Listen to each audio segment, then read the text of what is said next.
Today is June 4th. Welcome on in to Daily Cards Live here on ClaibsOnline.com. I'm Joe Roderick, joined alongside by Bob Ramsey, and we are brought to you each and every day by Royal Banks of Missouri and Munganaz St. Louis Acura. Rammer Cardinals lose a tough one last night, and for as many times this season as we have talked about as lights out as the bullpen has been, Jojo Romero finally caught one last night. It's one of those where it's bound to happen at some point in the year. It's unfortunate that it went down the way it did, and the Astros stole one away from the Cardinals. Yeah, you couldn't, after they had the bombs, they couldn't really score any more runs, had some opportunities, still played a little bit shabby, throwing the ball around, a few too many errors. So a number of things sort of conspired to let that one slip away. Yeah, so the Cardinals lose that 28-30 now on the season. The bombs you talked about, Alec Burleson hits another home run. He is red hot for the Cardinals right now. And then Nolan Gorman hits two. He's climbing his way up the home run charts. He has been in an absolute tear during this road trip. Two more last night is putting him in the top, I think, top 8, top 6 now of the National League. And he's becoming that power hitter that you were hoping that he would be when the season started. I think we just talked about this a week ago. I mean, he was your everyday number 3 hitter when the season started, and it's, at one point last week, I think was dropped down to batting 8th. And I think that was the right thing to do, but his performance has allowed him to move up, and I think they're doing the right thing with him. Hey, when things aren't going well, we still need you in the lineup.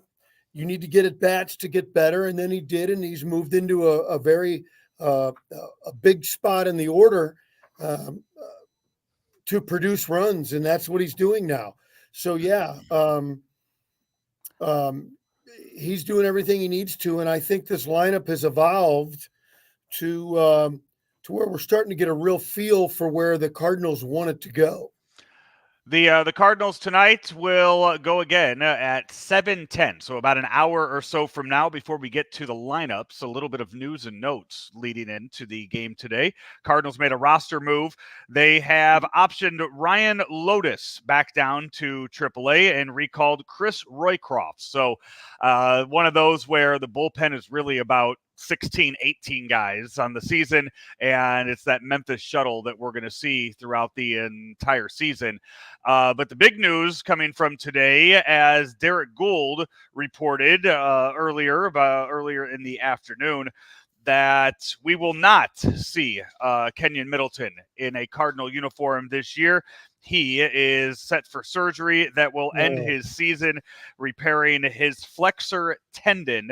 The timing of the procedure, according to Derek Gould, will give him a chance to return for more of the 2025 season. So he's not even going to be ready by opening day of 2025. And this was a guy that we have talked about nonstop since February about what his impact in the Cardinal bullpen is going to be.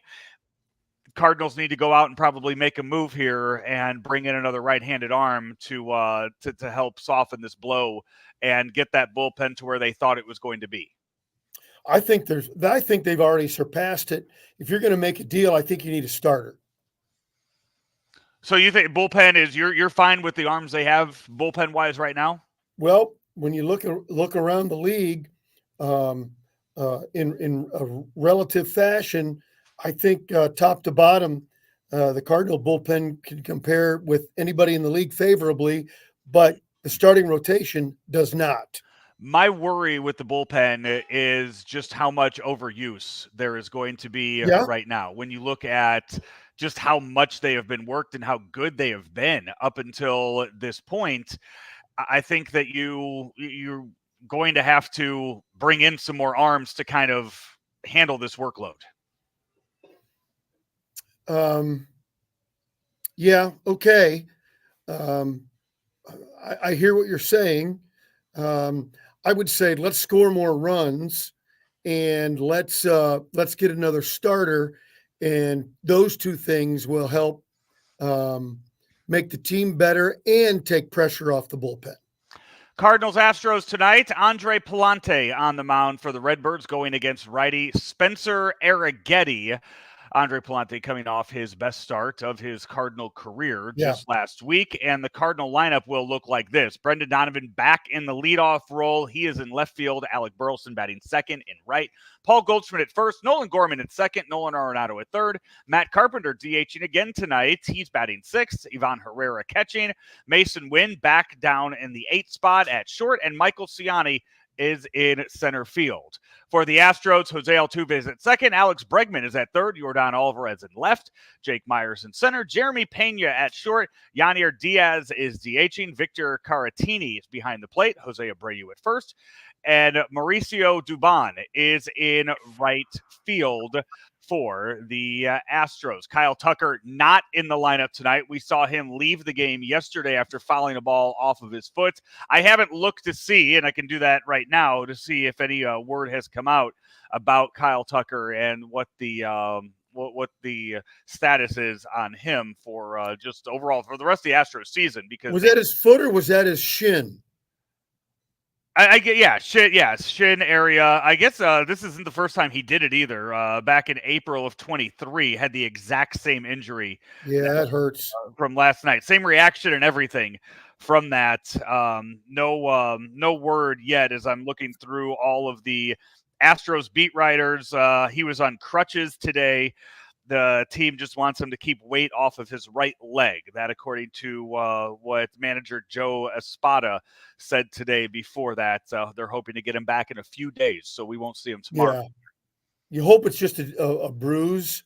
Obviously, it's going to be very painful in that spot, but if they can give him a few days, and then if it's not recovering well or there's something else going on, you can always retroactively put him on the injured list. Other bad news for the Astros. I mean, we're not going to see him again after tomorrow afternoon's game. But Christian Javier underwent Tommy John surgery earlier today, so they've lost him as well. Just another top of the line starter in Major League Baseball to succumb to some Tommy John surgery. Yeah, it's too bad. The injuries have just really hurt the Astros. As we saw last night, they've got guys that can play. But they're not whole right now. No. And as we mentioned last night, talking about the game, we talked about Yordan Alvarez and how dangerous he is. And I even said on the show yesterday, I said, if he does some damage, hopefully there's nobody on base. Unfortunately, he hit a baseball really far last night with a runner on base. So that's just kind of, you have to avoid that at all costs. I just hope that once again tonight you come into situations where your Don Alvarez is always hitting with the bases empty. Yeah, absolutely right. And then back to the Cardinals lineup, I don't have really a big issue with it. I think your best overall player currently is your shortstop, and batting him 8th seems to be a waste. If you're going to put him down that far, put him 9th, and then he's in front of Donovan as that lineup rolls over. But it's not that big of a deal. I just don't think he should be down that far. Especially because last night, and I almost, I was waiting to see the lineup today, and I forgot to take a look at it before we actually started the show when it came out. But I was thinking last night they were facing a righty in Verlander. It was, and it's not like Verlander is a Hall of Famer to where you're not looking at his splits, you're not looking at going deep inside the numbers. And they had Mason Wynn leading off against Justin Verlander last night. I thought last night was kind of the turning over of the leaf, and it's like, okay, Mason Wynn's your leadoff hitter. Okay, from here on out. So to see the lineup today, complete shock to see that he wasn't leading off. One thing is his wrist that he hurt when he made a diving attempt into shallow left field. Is his wrist a little ouchy, and they wanted to take a little pressure off? That's about the only thing I can think of that I would go, oh, okay, well, that makes sense. We'll keep him in the lineup, but we'll put him in a spot that might not be critical. If he has any kind of injury right now with and I haven't looked at deep into the numbers, but he's been making a few errors at shortstop. So he's a little bit of a defense. I mean, he's making the great, amazing plays, but he has made quite a few errors here over the last couple of weeks, it's not the worst thing in the world to maybe go and give Brandon Crawford another start or two and just say, hey, you know what? When we get back to St. Louis, okay, you're our guy again, and give him some days off to maybe rest the wrist, rest the back, everything else. If he's healthy, I play him. To me, that's just the bottom line. But if he's not healthy enough to lead off. No, I just threw that out there as an option. I'm trying to figure out why you would put him at the bottom, right, based on your comparison to last night's lineup, which I think you're right. It's a bit of a head scratcher. So I just always try to think, well, why would a manager do that? It's the only thing I could think of in that regard. And I'm not saying, even if that's the reason, I'm not saying it legitimizes the move. Yeah. I'm just saying, I'm trying to figure out why.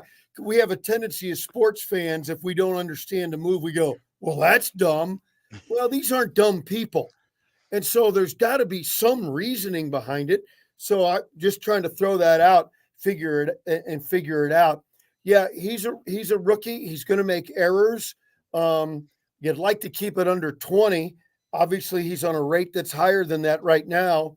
One of my favorite players until he fired out the double birds at the Cardinal fans was Gary Templeton. And he's going to throw out about 30 errors a year. So it's not ideal, but I think these are growing pains sometimes for young guys. Cardinals and Astros 1 hour from now, 7:10 first pitch down at Minute Maid in Houston. That'll wrap up our show today here on Daily Cards Live, brought to you by Royal Banks of Missouri and also Munganass Burkhart Alton Toyota. I don't know if you saw it, Rammer, but Claves this past weekend was driving the new 2025 Toyota Camry down there at the Lake of the Ozarks. No, I was his driver. So okay, no, that's I didn't good. Get to see his you introed him and you drove him around. You had big responsibilities this past weekend, but when he got there and drove home, he was driving the brand new 2025 Toyota Camry from Munganass Burkhart Alton Toyota, and he spoke very highly of it yesterday. Just all the bells and whistles that come with it, and now available out there on the lot at 850 Homer Adams Parkway in Alton, Illinois. Available not only to buy, but also to rent. If you're looking at going out of town, you have a road trip to make, you can rent one of those as well. And they're all hybrids too. So you're going to get plenty of miles per gallon on the new 2025 Toyota Camry. It's over at Munganass Burkhart Alton Toyota. He is Bob Ramsey. I'm Joe Roderick. We will talk to you tomorrow right here on Daily Cards Live. Miles Michaelis, he got him, swing and a miss. Hey, what I'm doing? Hey, getting right to it. The money is talking, I'm flowing, it's coming in just how I do it.